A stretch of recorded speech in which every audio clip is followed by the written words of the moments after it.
It has been almost 4 weeks since Myles Garrett publicly came out and said he wanted to be traded from the Cleveland Browns. And I made a video, not on this channel, but a little while ago, about that this was going to be a saga and that it was only just getting started. When the season was over for the Cleveland Browns, Myles Garrett was visibly upset, tired of losing. Deshaun Watson had already gone down, and they didn't know what they were going to do. He said he wanted to speak with the Cleveland Browns upper management to see what plan they had in place to stay there. So he was willing to stay if he liked what he heard. Well, it turns out that apparently he did not like what he heard, because on February 2nd, he requested a trade. He then goes on Radio Row leading up to the Super Bowl and outright says he would love to be traded. There is no discretion. There is no discrepancy. He wants to be traded for the Cleveland Browns, which tells me that, and he did vocally say that they had a conversation, but obviously he does not like what the plan is going forward. I appreciate that he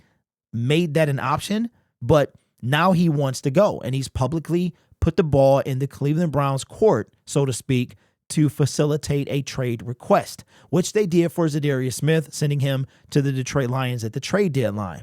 But Andrew Berry and the Cleveland Browns have been adamant about trading Myles Garrett, and that they do not seem, at first it came out, I knew this was going to be nasty. They've been adamant saying that they're not going to trade him. It was very nasty. I know it's going to be nasty because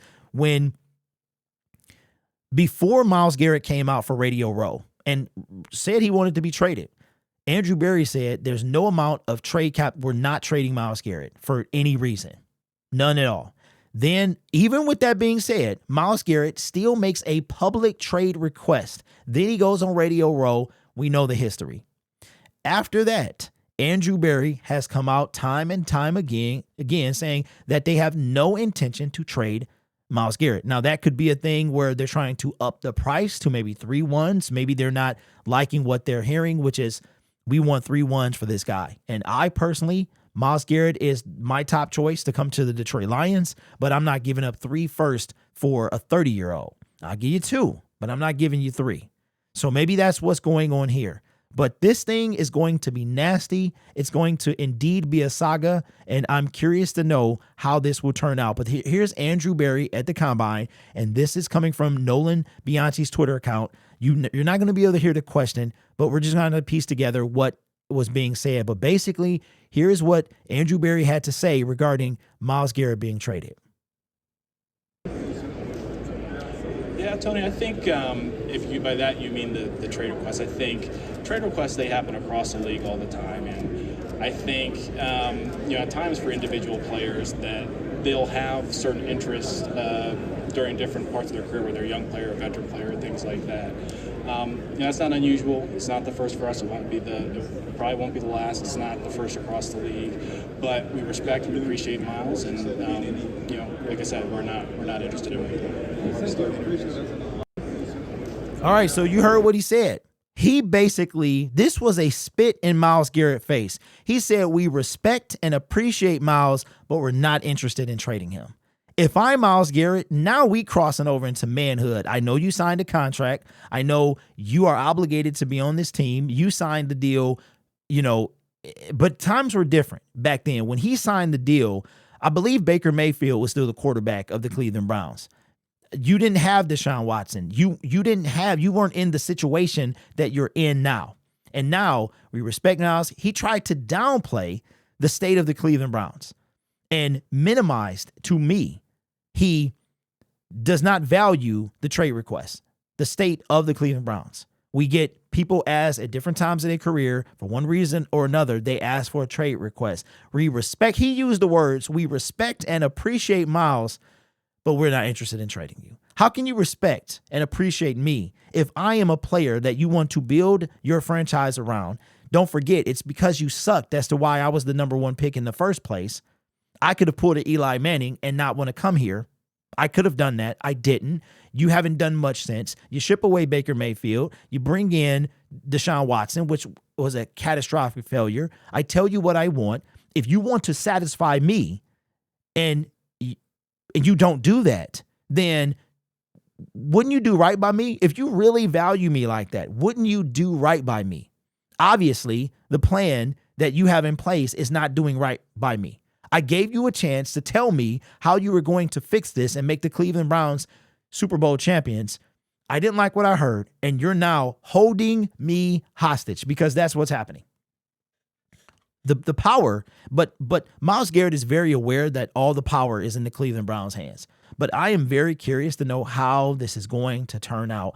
I, quite frankly, see Myles Garrett being traded before the NFL draft. One team is you're going to hear an ESPN alert, and there's going to be a blockbuster trade request or trade notification that Myles Garrett has been traded. There's no way that he plays for the Cleveland Browns with what Andrew Berry just said today, because now you're getting into disrespect territory. And I know we sign contracts. I get that. But we also know the NFL is not salary cap and a contract and, right? It's like, okay, we do it all the time. We see people with contracts who are obligated to play for one team, who make it very known that they don't want to play for that team anymore, and then they're not on that team. So for me, Andrew Berry, it's Myles Garrett, Andrew Berry going back and forth. I don't see Myles Garrett playing for the Cleveland Browns ever again. I think he's going to force their hand, and after what I heard Andrew Berry say, I'm good.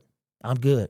We saw what happened with Hassan Reddick, lost a bunch of money. Myles Garrett said it ain't about the money. I mean, he's a part owner of the Cleveland Cavaliers. He got some stake in them. So money is not a thing for this guy.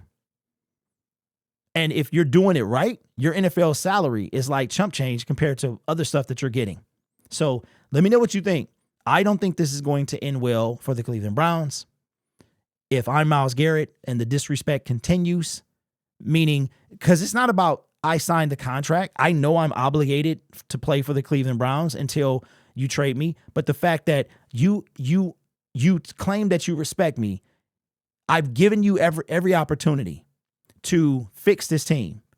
You tell me that you respect and appreciate, but you ain't doing nothing. Now I'm feeling disrespected. If I wasn't before, I am now. But I said when this thing kicked off, when Andrew Berry first opened his mouth and said we're not trading him for anything, I was like, this is bad, because it made me wonder, did he talk to Myles Garrett before he came out and said something publicly?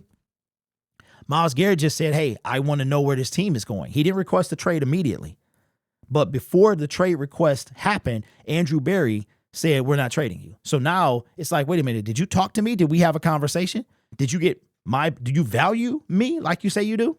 We're going to see. This is going to be nasty for the Cleveland Browns. Yeah, this is going to be nasty. We've seen players force their way out of a place. I don't think this is that with Myles Garrett. I feel like this is very similar to Matthew Stafford. Matthew Stafford requested a trade after 12 seasons and went on and got a Super Bowl. And the Detroit Lions honored that trade request by not only trading him away, because Matthew Stafford was under contract, they allowed him to pick where he wanted to go. Like I said before, there were rumors coming out that the Carolina Panthers were interested, the Indianapolis Colts, that other teams were, and would have given us more for Stafford than the Rams did. So we'll see. But this is not going to end well for the Cleveland Browns. Let me know your thoughts down in the comment section below.